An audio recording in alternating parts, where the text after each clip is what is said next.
It's the Martin and Dean Chronicles. Ready for laughs and cheers? One's a geezer, one's a queer. Find out who on the Martin and Dean Chronicles.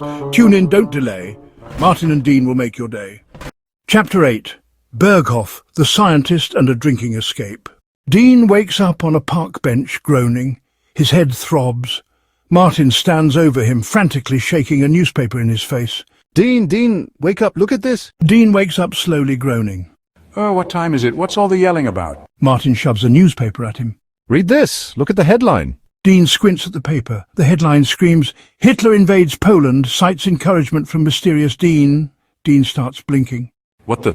Oh, for fuck's sake. Martin starts panicking. You spent hours drinking with Hitler, Dean, and now he's gone and started a bloody war. Dean rubbing his temples. I thought he was just some stressed-out bloke. How was I supposed to know he was Hitler? Martin begins to gesture wildly. Oh, I don't know, maybe the moustache should have tipped you off. I thought it was a fashion choice, like Charlie Chaplin. Before they can argue further, a black car pulls up beside them. The window rolls down and Hitler leans out, smiling. Hitler cheerfully sees Dean. Ah, Dean, my Freund. Come, you and your Begleiter must join me at my estate. A celebration is in order. Dean, forcing a grin. Oh, right, yeah, sure, mate, sounds lovely. Martin whispering to Dean. Dean, what the hell are you doing? Dean whispering back. Playing along, keep your head down and don't say anything stupid. It's not like we can say no now, is it? They reluctantly climb into the car, which speeds off toward Hitler's mountain estate. Dean leans over to Martin. Dean muttering. Look on the bright side, Martin. Free booze and a chance to fix this mess. Possibly track Einstein. Martin feeling horrified. This is going to be a disaster. Dean smirked away. Nah, this is just another Tuesday at the Bystander. The car speeds off as Martin looks ready to faint, and Dean sits back trying to figure out how to undo the chaos he's caused. The black car winds up the mountain roads, finally pulling into the sprawling estate of Berghof. Dean looks out the window impressed, while Martin sits rigid, clutching his knees. Hitler sits across from them, smiling proudly as they approach his grand retreat. Hitler gestures. Welcome to my humble home, gentlemen, the Berghof. Dean smirks. Humble? Blimey, Adolf, this place is massive. You've got a bloody palace on a mountain. Hitler starts laughing. You flatter me, my Freund. But come, there is much to see, and my guests are eager to meet you. Martin muttering to Dean. We should have stayed on that bench. Dean whispering back. Relax, Martin. Free booze, free food, and we're still breathing. Stop whining and play along. The car stops, and a butler opens the door. Hitler steps out first, gesturing for Dean and Martin to follow. They enter the estate, which is as lavish inside as it is intimidating outside. Marble floors, chandeliers, and stern-faced staff greet them. Hitler speaks to the butler. These men are my honored guests. Dean waves casually, while Martin looks like he's about to faint. Hitler leads them into a grand hall, where his top generals, allies, and scientists are gathered.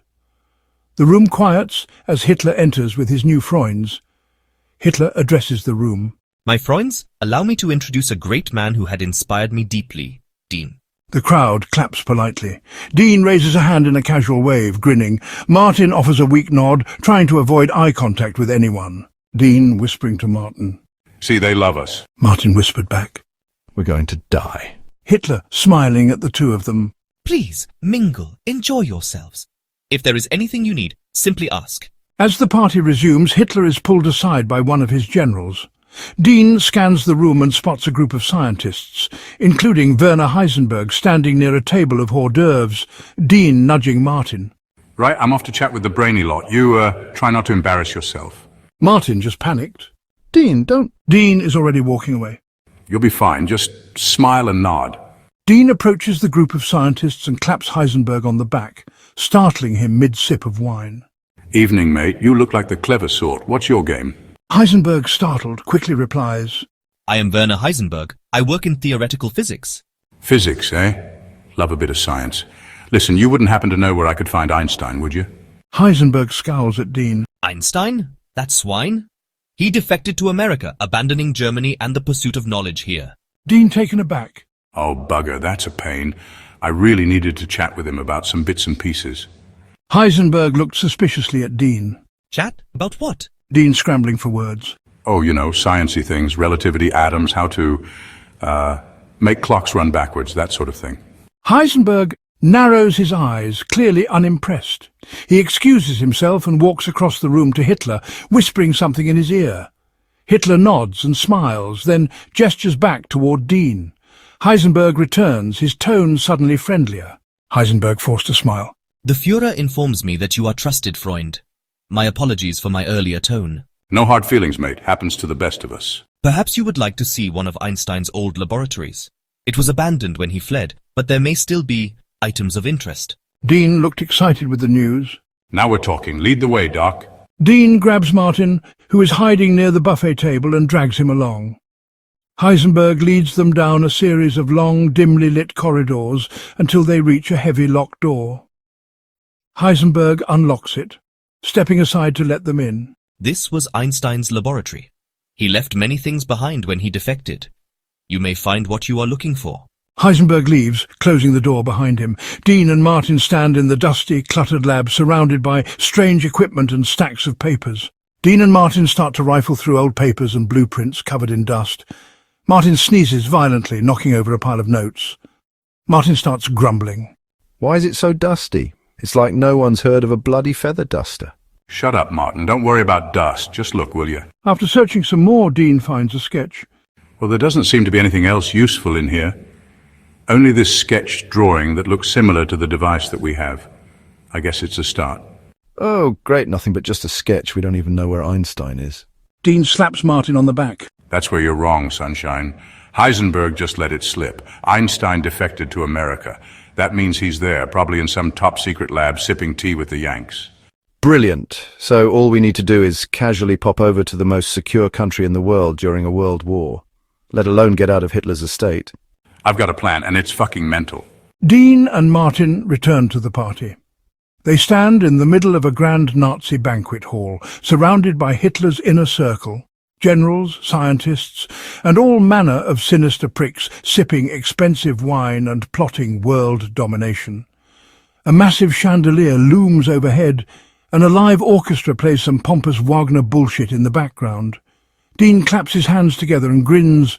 Right, step one, I get these Nazi bastards so wankered they can't even remember their own war crimes. Step two, you nick the keys to Hitler's car. What? No, why the hell am I the one nicking keys? Why can't I get them drunk? Because you look like an innocent little twat, and I can outdrink the entire Third Reich. Dean, these are actual Nazis, the worst of the worst, the evilest pricks in history.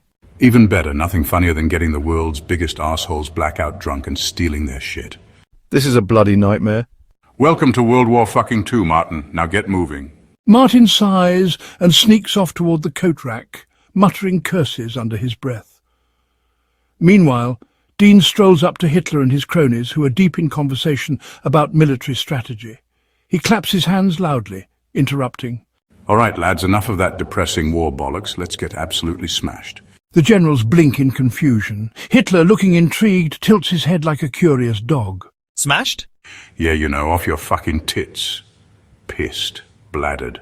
So drunk you wake up in Poland wondering how the fuck you got there. The room goes awkwardly silent. A few generals side-eye Hitler nervously. Then suddenly Hitler bursts out laughing. Ha ha ha ha! You are very funny, Herr Dean. I like this idea. More drinks. A butler hurries over, pouring glasses of schnapps. Dean immediately downs his in one gulp, slamming the glass on the table. The generals exchange looks before hesitantly following suit. One of them coughs violently. That's the spirit. Another round. The drinking contest begins. Within minutes, half the Nazi high command is in absolute shambles. Goering is loudly singing a German folk song, Himmler is trying to argue with a coat rack, and Hitler, red-faced and giggling, is attempting to teach a tipsy Rommel how to waltz. To bad decisions. Everyone cheers. Hitler hiccups violently. Dean, you are the best friend I have ever had. Cheers, mate. Now be a pal and sign this completely unimportant document while you're at it. Dean slides a piece of paper over. Hitler, now absolutely shit-faced, squints at it, nods solemnly and signs without reading. You are now Allgemeine Dean. Brilliant. No fucking idea what that means, but I'll take it. Meanwhile, across the hall, Martin is rummaging through Hitler's coat, frantically searching for the car keys. He pulls out a weirdly small comb, a dog biscuit, and what appears to be a half-eaten pretzel. For Christ's sake, why does this man have the pockets of a demented toddler? Finally, he finds the keys and lets out a triumphant whisper yell. Bingo, you fascist arse.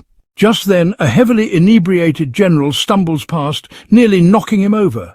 Martin quickly shoves the keys in his pocket and tries to look innocent, which only makes him look suspicious as hell.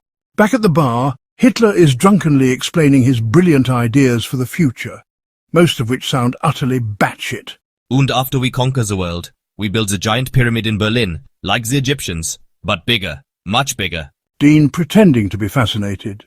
Oh yeah? And what would you put inside it? Hitler pauses. It's more pyramids. Dean deadpan replies. Genius. Absolute fucking genius. Just then, Martin rushes back, breathing heavily. I got the keys. Let's go.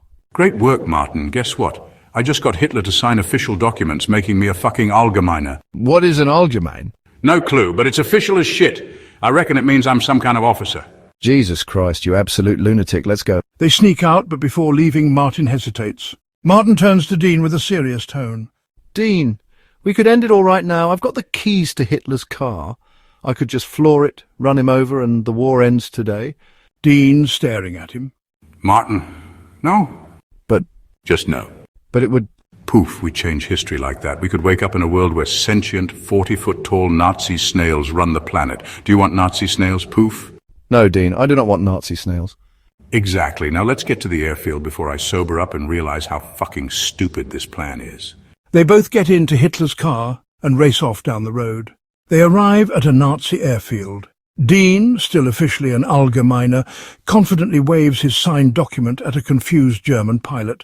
Guten Tag, mein, Flugzeugfreund. We require immediate transportation to the U.S. Embassy. Top secret mission. Very important.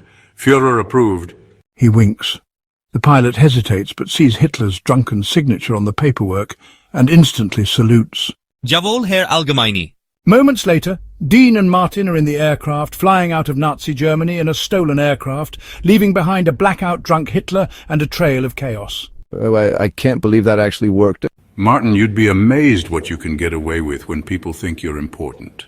They high-five as they soar toward America, knowing full well this is just the beginning of their time-traveling mess. Join us to continue the adventures by hitting subscribe. If you enjoyed our exploration, give us a like and share your thoughts in the comments below.